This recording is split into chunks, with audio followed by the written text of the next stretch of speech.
Hello students, today in this video I will talk about the Uniform Civil Code. The Uniform Civil Code was in the news in the Hindu newspaper. Secondly, if you will see the importance of this topic from the men's perspective, then in 2015 the very first question was from the Uniform Civil Code. So here we will see from the basic understanding of the meaning of Uniform Civil Code with the historical or the background of the Uniform Civil Code, along with its benefits and the challenges, and what is the stand of the Supreme Court and the Law Commission with respect to Uniform Civil Code. But before discussion, I just want to mention one thing, that whenever I am telling about the Law Commission, it is very important for you to understand the recommendation of the Law Commission, because it will help you in giving the suggestions in 15 marker in detail. So this is going to be a very important topic for this year mains. So now the very first question is, what is Uniform Civil Code? So Uniform Civil Code is basically you are enacting a law that is applicable uniformly, across all communities in the matter of marriage, in the matter of divorce, in the matter of inheritance, in the matter of succession. So basically in these matters the law will be uniform for all across all the communities. So basically this is the introduction, or this can be your introduction, or you can start your introduction from Article 44 of DPSP. It's up to you. So basically what I am doing, this is a definition based introduction, and this is a constitutional based introduction. So here we understood that how we are required to introduce my answers. So now we will see that what is the historical background of the Uniform Civil Code. So before independence, there was an important Lex Loci rules of 1840. Basically, this rule is talking about the uniformity of all the laws with respect to crime, evidence, and contract. So this is being said that the first a step towards the uniformity of the Civil Code. Second is Portuguese Civil Code 1867. You might have read in the newspaper that the Goa is the shining example of Uniform Civil Code. It is because even after the departure of Portugal from Goa, this particular family law, or you can say the Civil Code of Portuguese, has been there in Goa. So if you are in Goa, then the Civil Code is applicable on all the people. However, I will say that this is not a uniform Civil Code in some instances or in some specific circumstances. That is, if the Hindu man is engaged in bigamy, then there is no any law with respect to that. So in that way you can say that this is an exception. Otherwise, this is a very good example that India had a civil code in the Goa. Then there has been a debate in the Constituent Assembly. So before that also a B.N. Rao committee has been constituted in 1941 that has talked about the uniformity of the Hindu laws.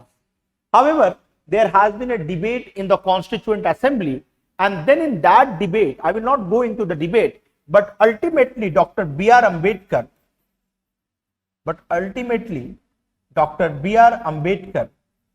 has talked about the introduction of UCC in DPSP, so that it is not justiciable, but yes, it should be in our constitution. After the commencement of the constitution, we know that we have a Hindu Code Bill, and according to that we have Hindu Marriage Act, we have Succession Act, we have Adoption and Maintenance Act. Adoption and Maintenance Act. So basically, according to that, you will see that in the case of Hindu religion, it is largely codified. Okay. So this is an historical understanding of the Uniform Civil Code. So now we will see that what will be the benefit of introducing Uniform Civil Code. Why there is always a stress from one section of society and also from the code that there must be Uniform Civil Code. So the very first thing is national integration. Why we are talking about national integration?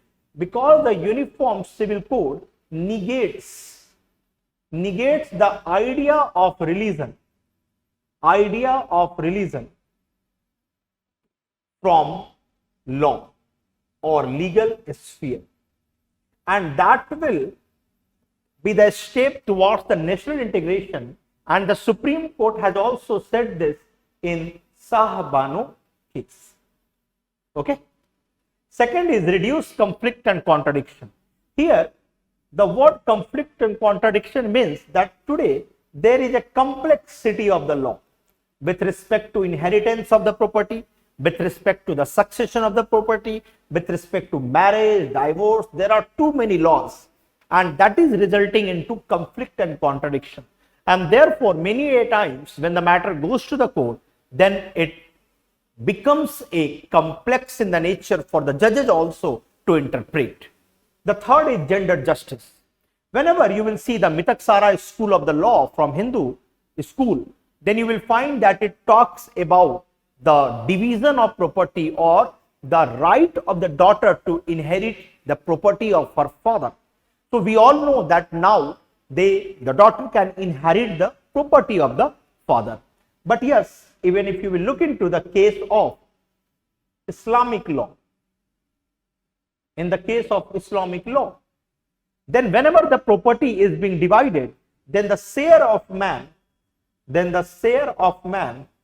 is equal to 2x of the share of women. So it simply reflects that it is against the gender equality. So once UCC is implemented, it will ensure gender justice.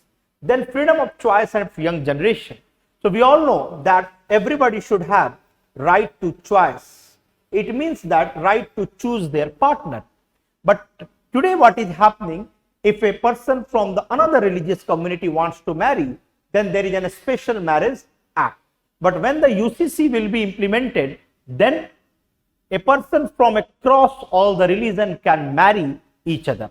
So this is the thing which will be the benefit of the implementation of Uniform Civil Code. So now we will see what are the challenges. Whenever everybody is talking about that the UCC should be implemented, what are the challenges that the government is facing in the implementation? The very first thing is contradictory features of the Constitution. So whenever the government talks about the implementation of UCC, the matter gets entangled into a debate of Article 25 versus Article 44. So Article 25 talks about right to profess, practice and propagate the religion. So basically, according to this article, there is an argument that UCC is against the Article 25. The second is plurality and diversity. We always say that India is a land of diversity and we should enjoy the plurality of the Indian culture. But when UCC will be employed on each and every community, then it will create a monolithic culture and will disturb the plurality of the culture in India. The third is socio-political challenges. So whenever the government wants to introduce the UCC, then the debate arises between majoritarian versus minoritarian. And this is the very profound debate in case of democracy, because it is being said that the minorities are also the custodian of the constitution. So basically, it is the idea of implementation of UCC is turning into right wing versus center, right wing versus left wing. So basically the whole idea of argument over the UCC is delayed, or you can say lost its existence because of the power politics. Then perception of UCC as an encroachment of the religious freedom. So obviously All India Muslim Personal Law is always raising a question that state is intervening too much in the sphere of religion. However, the state should be secular in the nature and that should not enter into the sphere of the religion. And also in SR Bomai case, it has been said that secularism is the basic feature of the constitution. And also you can quote TMA Pai versus Union of India. So why I am mentioning these things, SR Bomai, TMA Pai, so that you can enrich your content, because mains answer is all about your content, your presentation, and how much do you enrich your answer, that is making a little bit of difference from your competitor. Because I know that everybody will be on equal parameters whenever they are preparing for the mains. But yes, 1 and 2 points that will make a difference, in your whether you will be in the list or not. So this is the challenges of the implementation of UCC. Now, I just want to talk about the Supreme Court cases with respect to Uniform Civil Code. So you all are aware about the Shah Bani case. So what has happened in the Shah Bani case? Shah Bani was given triple talaq by her husband. So now Shah Bani went to the district court, then to the high court. Then her husband went to the Supreme Court against the verdict of the high court. Then the Supreme Court has said that yes, Shah Bani should get maintenance during the iddat period, should get maintenance. And it was also declared by the Supreme Court that 125 of, or you can say, or you can limit your understanding here with respect to, you can limit your understanding here that what the court has said in the Shah Bani case. The court has simply said that okay, Shah Bani should get maintenance during her iddat period. Okay, so the government came under the pressure from, obviously, from one of the sections of the society. The government came under the pressure, and the government has declared that section 125 of All India Criminal Code will not apply on Muslims, because the Supreme Court was using this provision, and by using this provision the Supreme Court was telling her husband to give the maintenance. So government came under pressure and government has passed Muslim Women Protection Act, and according to this act 125 of All India Criminal Code was nullified. So this has been challenged in Daniel Latiffi case. These things have been challenged in Daniel Latiffi case. So in Daniel Latiffi case, the court has said that maintenance that the women is getting should be large enough. Maintenance that the women is getting should be large enough to meet her future. And he has said that the act is constitutional. There is no any issue in that. Act is constitutional, but we are negating 125 of All India Criminal Code. So now the condition is that this section 125 of All India Criminal Code will be applicable on Muslims also after Daniel Latiffi case.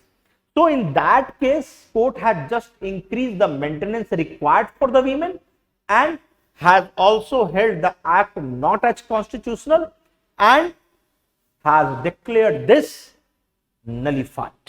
Clear? Now I will come to Shyara Bani case. This case is very new case. Everybody have heard about this. So in Shyara Bani case, what happened? That the triple talaq was declared unconstitutional. Triple talaq was declared unconstitutional. So these are the cases which is very important for you. Now I will talk about this one, that is Sarla Mudgal case. So in Sarla Mudgal case, what happened, or what was the case before the court, was a Hindu man has a marriage. Okay, he was already in marriage. Now he wants to convert to Islam and wants to do second marriage, which is allowed in Islam. Then the matter went to the court.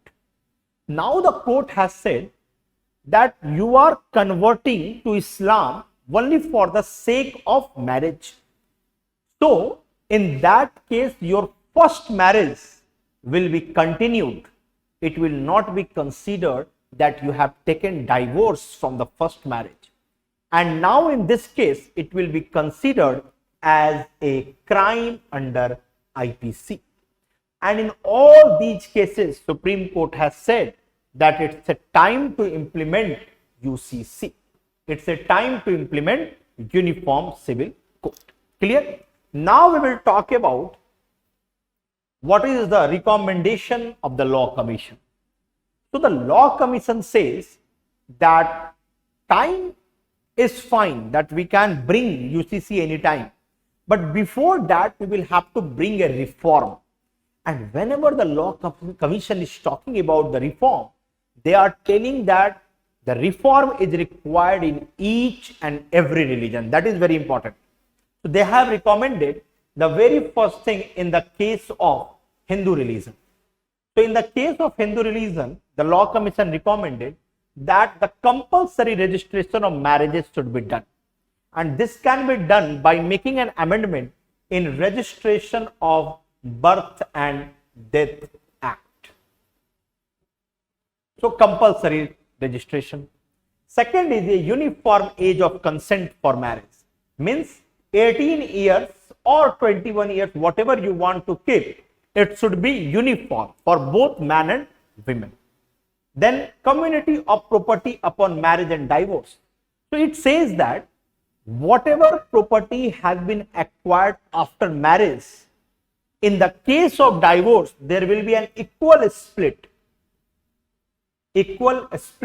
of property between husband and wife. However, this equal split will be decided by the court.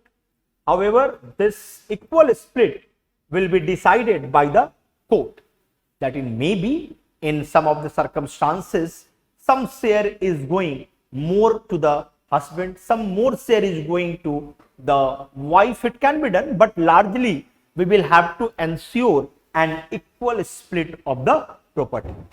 Then it is also talking about the deletion of a 30-day notice period. It means that whenever a couple from two different religion wants to marry, you might have watched in the movie also, then they will have to go to the magistrate. They will go to the court, okay, and then the court will issue a 30-day notice. Within this 30 days, anybody can claim, anybody can counter their registration for marriages. So basically, this is a kind of, you can say, this is giving a space to the family members to destroy the relationship between the man and the women. Then bigamy upon the conversion. The same thing, that whenever you are converting to the another religion just for the sake of marriages, it will be considered as a bigamy. So basically, these are the different recommendations of the Law Commission with respect to reform in the Hindu law. Now coming to Muslim personal law. The very first recommendation is the inheritance law should be codified and it should be applied on Sunni and Shia equally. Then the second is adultery should be introduced and that will be the ground for divorce. Abhi aisa nahi hai. Adultery will be introduced and will be the ground for the divorce. The third is in the Nikah Nama, it should be clearly written that the polygamy is a criminal offense. So these are the three recommendations for the Islam. Now we will see what is the recommendation for the Christian law and what is the recommendation for the Parsi law. Just for Parsi law, I am just telling that if a woman is getting married outside her community, then he will be ostracized from her community. and C will not be considered for any division of the property. And then also in the case of divorce of the Parsi women and Parsi men, there is a system that is called jury system. Though the jury system is abolished in India, but in case of Parsi divorce, the jury system is even used today. Then the Christian law. In the Christian law, whenever the couple wants to separate, there is a personal law that there should be a 2 year of separation period. It means that they will live separately for 2 years and then they will decide. So these are the recommendations made by the Law Commission for the implementation of UCC. So you can say, if the question is, do you think that the UCC it is the right time to implement the UCC? Then you will make the point of Law Commission. और जब तुम ये लिखोगे तो you are writing 10 points that yes, Law Commission or yes, UCC should be implemented, but before that following reforms are required as per the Law Commission. So now lastly I will see what is the UPSC question on the UCC. Discuss the possible factors that inhibit India from enacting for its citizen a uniform civil code. Very simple. In this question, you will introduce from Article 44 or definition of UCC. This is a 10 marker question. Then you will simply write that what are the challenges which we have discussed, that is socio-political challenges, freedom of religion, contradictory feature of the constitution, plurality and diversity, power politics. These are the challenges. And then you can say lastly that yes, the Supreme Court has in the Shah Bank case, Daniel Latiffi case recommended for the implementation of UCC, but before that following reforms are required as per the Law Commission. और इसमें से 1-2 point लिख देना, हिंदू में 1 point, मुस्लिम में 1 point, Christian में 1 point, Parsi में 1 point. So now you are writing 10 points and this is a 10 marker question. Who can stop you from getting 4.5 and 5? And also your answer will be different. And this is the thing which I am going to do with you, that how you can make your answer different. मैं ऐसा कुछ नहीं बता दूंगा जो market में नहीं है, पर मैं ऐसा जरूर बता सकता हूं अपने एक्सपीरियंस से और अपने you can say that reading from the various sources which you cannot do and which you should not do, that what you will write and that will make a difference. Okay, so that's all about the Uniform Civil Code. Next time again I will come with one important topic which I consider is very important for your mains examination. So that's all from my side. Thanks to all of you.